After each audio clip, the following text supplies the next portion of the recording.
अगर आप YouTube, TikTok, Instagram या किसी भी सोशल मीडिया प्लेटफॉर्म से पैसे कमा रहे हैं तो ये वीडियो आपके लिए बहुत ज़रूरी है। पाकिस्तान का बजट 2026-27 में हुकूमत ने एक ऐसा सिस्टम लगा दिया है जिसमें बैंक आपकी YouTube की कमाई आप तक पहुंचने से पहले ही टैक्स काट लेंगे। सीधा मतलब ये है कि पैसे आपके अकाउंट में आने से पहले ही कट जाएंगे। आज मैं आपको पूरा सिस्टम एक्सप्लेन करता हूँ और कौन सा टैक्स कितना, कैसे और आपको क्या करना चाहिए। अस्सलाम वालेकुम, मैं हूं एडवोकेट खालिद बारी, मैं एडवोकेट हाई कोर्ट हूं। बढ़ते हैं वीडियो की तरफ। आज हम बात करेंगे बजट 2026-27 के उस प्रोविजन के बारे में जो हर पाकिस्तानी कंटेंट क्रिएटर को डायरेक्टली इफेक्ट करता है। Section 154B, social media with holding tax. अगर आप चैनल पर नए हैं तो चैनल को सब्सक्राइब कर लें और बेल आइकन को प्रेस कर लें ताकि मेरी कोई भी वीडियो आप मिस ना कर सकें। आप तक पूरी इंफॉर्मेशन ऑथेंटिक पहुंचती रहे। पहले पाकिस्तान में सोशल मीडिया इनकम पर 5% एडवांस टैक्स था जो कि सेक्शन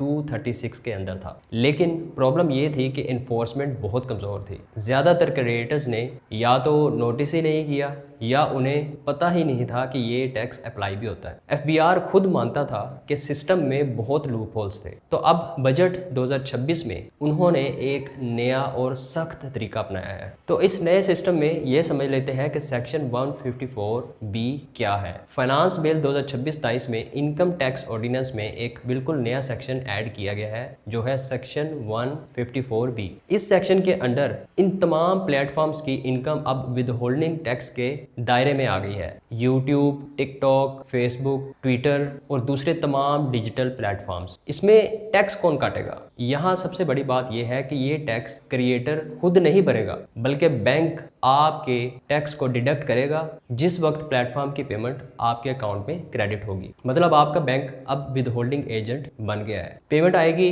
बैंक टैक्स काटेगा, बाकी आपको मिल जाएंगे। पाकिस्तानी रेजिडेंट्स के लिए ये टैक्स मिनिमम टैक्स ट्रीट होगा, यानी कि अगर आपकी टोटल इनकम के हिसाब से ज़्यादा टैक्स बनता है तो वो भी देना होगा। जबकि नॉन रेजिडेंट इंडिविजुअल के लिए ये फाइनल टैक्स होगा, उन्हें दोबारा कोई रिटर्न फाइल करने की ज़रूरत नहीं है। तो अब देख लेते हैं कि ये इनकम कैलकुलेट कैसे होगी। इसमें जो मेन चीज़ है वो है 30% एक्सपेंस फार्मूला। इनकम कैलकुलेट करने के लिए एक प्रिस्क्राइब्ड फार्मूला यूज़ होगा। अलाउड एक्सपेंसेस सिर्फ 30% तक कैप है, यानी कि 30% तक आप एक्सपेंसेस को क्लेम कर सकते हैं। उसके अलावा तमाम इनकम पे टैक्स एप्लीकेबल होगा। मतलब अगर आपका टोटल यूट्यूब रेवेन्यू 1 लाख रुपए है तो FBR सिर्फ 30,000 रुपये एक्सपेंसेस मानेगा और 70,000 रुपये पे टैक्स अप्लाई होगा। आपकी एक्चुअल एक्सपेंसेस चाहे कितने भी हों, सॉफ्टवेयर, इक्विपमेंट, इंटरनेट, सिर्फ 30% डिडक्टेबल है। एक और इंटरेस्टिंग बात, FBR ने यूट्यूब के लिए एक रेफरेंस वैल्यू सेट की है, वो है 195 रुपये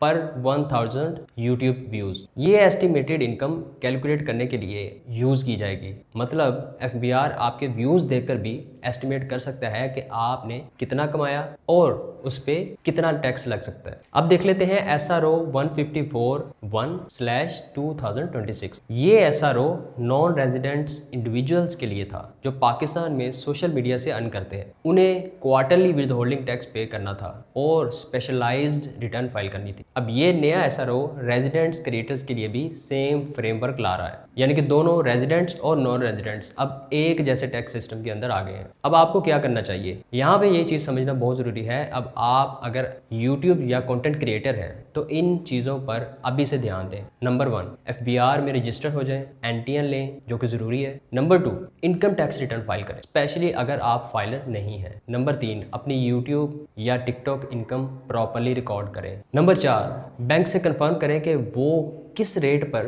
टैक्स काट रहे हैं। नंबर 5, अगर आप नॉन फाइलर हैं और आपकी इनकम है, अब रिस्क बहुत ज़्यादा है, इमीडिएटली फाइलर बन जाए। याद रखें कि बैंक ऑटोमेटिकली टैक्स काटेगा, लेकिन रिटर्न फाइल करना आपकी अपनी जिम्मेदारी है। अगर आप मुझसे कंसल्टेशन करना चाहते हैं या फाइलर होने के लिए सर्विसेज लेना चाहते हैं या रिटर्न फाइल करवाना चाहते हैं तो आप मेरे WhatsApp नंबर पर मैसेज करके रब्ता कर सकते हैं। वीडियो को लाइक एंड शेयर ज़रूर करें, चैनल को सब्सक्राइब कर लें। मिलते हैं अगली वीडियो में। Thank you so much. अल्लाह हाफिज़।